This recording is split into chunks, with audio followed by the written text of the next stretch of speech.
Sebelumnya Ibu mau sampaikan dulu apa sih tujuan kita untuk pembelajaran hari ini. Nanti setelah mempelajari materi ini, kalian diharapkan mampu menyebutkan arti menyatakan penyesalan dan memaafkan, ya, seperti itu. Coba kalian perhatikan gambar. Kalian lihat gambarnya? Ya. Oke, bayangkan seseorang yang bersalaman itu adalah kalian, ya, yang sudah sekian lama tidak berkomunikasi dengan baik sebab sedikit perselisihan. Pernah seperti itu? Pernah. Apa yang kalian rasakan dalam jiwa kalian? Nah, oke, sip. Terima kasih untuk jawabannya. Ya, sesuai dengan tadi tujuan pembelajarannya, kita akan membahas tentang pengertian maaf dan memaafkan. Ada, sip. Oke, kalian boleh lihat ke depan. Kita lihat pengertian maaf dan memaafkan, ya.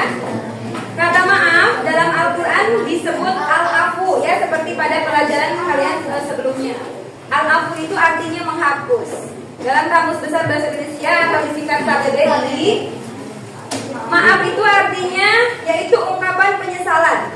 Dalam pembelajaran ini kata meminta maaf diartikan dengan ungkapan penyesalan, ya, sebagaimana arti menurut KBBI. Baik, kita lanjut.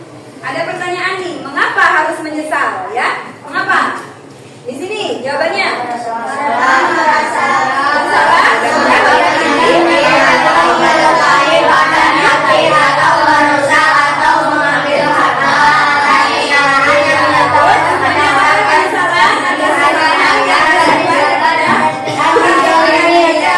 Ini berarti menggugah hati orang yang tersebut agar ia mau dan ikhlas untuk menghapus kesalahan dan dosa orang yang berbuat zalim.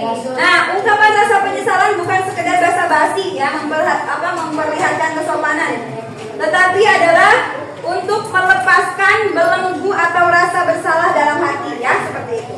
Ibu mau tanya nih, menurut kalian berat mana? Meminta maaf atau memaafkan? Betul, memaafkan. Ibu punya sebuah kasus nih. Ada sebuah kasus, ya. Misalkan gini. Contoh, kelas kalian ini memiliki dua kelompok atau teman, ya, yang sering terlibat konflik atau tidak mau saling memaafkan. Akibatnya suasana kelas menjadi tidak nyaman dan ada perpecahan di antara teman-teman. Bagaimana cara menyelesaikan konflik ini dan menciptakan suasana damai di kelas? Ya, pertanyaan untuk kelompok satu adalah, yang pertama kalian harus mengidentifikasi dulu, ya, apa masalahnya. Contoh pertanyaannya, mengapa? Boleh dicatat, ya. Mengapa sulit bagi mereka untuk saling memaafkan? Ya, itu pertanyaannya. Kemudian yang kedua, apa yang menyebabkan konflik antar teman? Kalian nanti silahkan diskusi, ya, berdasarkan kelompoknya untuk menjawab pertanyaan barusan yang dari Ibu. Siap? Oke, untuk kelompok 2. Tugas untuk kelompok 2, kalian menggali masalah dari yang Ibu ceritakan tadi itu. Ada pertanyaan, apa sih dampak dari konflik ini terhadap suasana kelas dan pertemanan kalian? Ya? Oke, siap? Kemudian bagaimana cara memaafkan agar membantu menciptakan kedamaian atau perdamaian? Silakan diskusi dengan teman-teman. Catat hasil diskusinya, ya. Nanti ada seorang yang presentasi ke depan. Kelompok 3. Ini kelompok 3? Oke. Siap. Kelompok 3 kan harus mencari contoh dari kisah atau ajaran Islam. Misalnya adalah kisah Nabi Muhammad, ya. Nanti kalian coba cari apa contoh yang diberikan oleh Rasulullah SAW tentang memaafkan, ya. Ya. Kelompok 4. Tugas untuk kelompok 4, kalian jawab pertanyaannya. Mengapa memaafkan itu penting dalam ajaran Islam? Yang pertama itu, ya. Kemudian yang kedua, bagaimana proses memaafkan bisa dilakukan dengan tulus, ya. Silakan, Ibu kasih waktu 7 menit untuk diskusi. Cukup? Cukup, ya. Oke, mengendalikan amarah, kata Hana, betul? Agar kita bisa tulus untuk memaafkan atau meminta maaf. Oke, tepuk tangan untuk kelompok 4.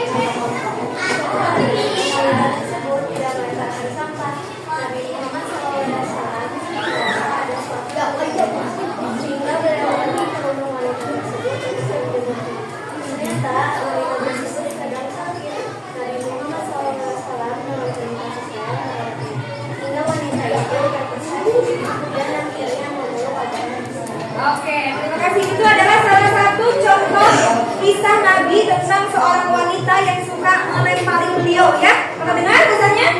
Ini adalah salah satu kisah Rasul dalam memaafkan orang lain, ya. Seperti itu, ya. Bisa dipahami?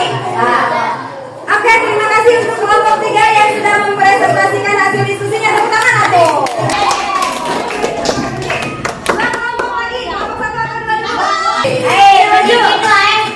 Assalamualaikum warahmatullahi wabarakatuh. Waalaikumsalam warahmatullahi wabarakatuh.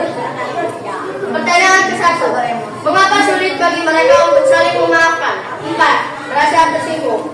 Ada tindakan atau kata-kata yang dianggap menyakiti perasaan salah satu pihak meskipun mungkin tidak disengaja. Jadi susah untuk memaafkan pada saat itu. Nomor 2. Apa penyebab konflik antar teman? Jawaban nomor 8. Sikap egois.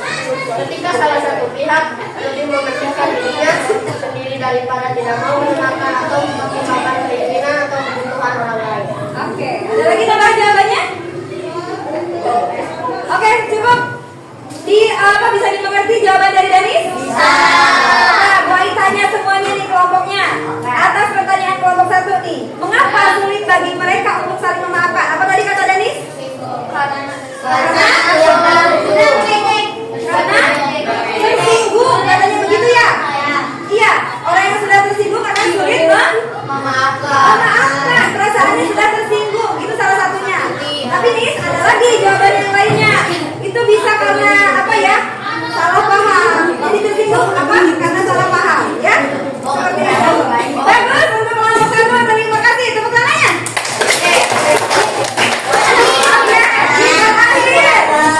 Kelompok 2. Satu lagi. Tadi Ibu memberikan pertanyaan atau soal untuk kelompok 2, yaitu pertanyaannya apa sih dampak dari konflik terhadap suasana kelas kalian atau pertemanan kalian? Apa jawabannya dari kelompok 2? Terhadap suasana kelas, terganggunya proses belajar mengajar. Iya, jadi terganggu belajarnya, benar nggak? Nah, terus apa lagi? Ada lagi? Kehilangan kerjasama. Akan kehilangan. Munculnya kelompok-kelompok. Suasana kelas menjadi negatif. Orangnya partisipasi dan motivasi. Ada lagi? Sudah. Sudah, oke. Jadi katanya tadi apa? Akan apa? Suasana kelasnya menjadi negatif, terganggu, benar? Benar. Nyaman gak kalau kita berselisih di dalam kelas sama teman? Tidak. Oke, untuk pertanyaan pertama tadi sudah terjawab ya, bagus. Pertanyaan kedua, bagaimana sih cara memaafkan dapat membantu menciptakan perdamaian? Apa? Ketinggalan? Ya sudah, boleh duduk lagi deh, nanti di sana dijawabnya. Oke, terima kasih anak-anakku dari kelompok 1, 2, dan 3, 4 juga yang sudah mempresentasikan hasil diskusinya, ya. Alhamdulillah kalian sudah bisa menjawab dengan baik atas hasil kerjasamanya, ya.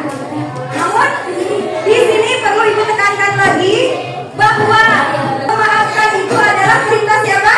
Allah. Kita harus memaafkan. Iya, tapi kalian harus ingat seperti yang tadi dicontohkan oleh kelompok 3 dari kisah Rasul yang memaafkan orang lain. Ibu juga di sini ada satu kisah betapa mulianya Rasulullah memaafkan orang lain. Contohnya adalah, di sini ada sebuah kisah. Rasulullah itu beliau sering menyuapi seorang pengemis, ya. Padahal pengemis itu adalah orang yang betul-betul benci, sangat benci sampai dia bilang, jangan kau dekati Muhammad, dia adalah orang yang jahat, katanya. Tapi Rasulullah tidak mendengarkan itu. Dengan tulusnya, dengan kebaikan hatinya, ya, dengan sikapnya yang lemah lembut, setiap hari beliau menyuapi si pengemis tersebut. Sampai pada suatu ketika, suatu hari, pengemis itu merasa kehilangan. Kenapa ya tidak ada yang menyuapiku hari ini? Akhirnya hari berikutnya datanglah. Siapa yang datang menyuapi pengemis itu? Abu Bakar. Siapa? Abu Bakar. Pintar, Abu Bakar. Tapi kata